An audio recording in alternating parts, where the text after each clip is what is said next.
Internet, what's up? This is Rob from TechGuysSmartBuy.com. And today we're talking about the BenQ ScreenBar e-reading LED lamp. So most people have some sort of lamp on their desk, and the issue is that it could lead to eye strain from not being bright enough, or especially if you're there for a long period of time.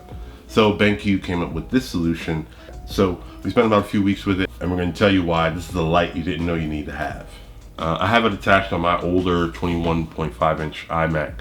So for starters, it's super slim. It's comprised of aluminum alloy that's sandblasted and a polycarbonate base that attaches to any monitor without taking up any space, and USB powered, so you won't ever need batteries. And pretty much with all that, it takes up zero room on your desk. Mind you, when clamping it, you may have to move it a bit off center to access the built-in webcam. So it's basically there to light up your work area and provide a safe, glare-free light for your eyes.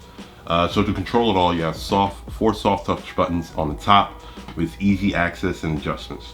So from right to left, you have the power button, then you have the auto dimmer, then you have the hue adjustment that goes from warm to a cool color temperature, and the manual dimmer you can control, give you more control over the light. The LED light is bright enough to see almost all of my desk without any real reflection on the screen, all while in control of your eye health and adjusting the temp and brightness.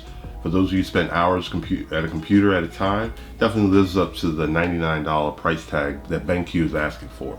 It's definitely a great accessory, something that you probably didn't know you needed until you give it a shot. So that's our take on it. Let us know if you have it. Let us know if this review pointed you in a direction to go get it. Sound off in the comments below. As always, thanks for watching. You could have been anywhere in the world, but you're here with us, and I appreciate it, and see you in the next video. Peace.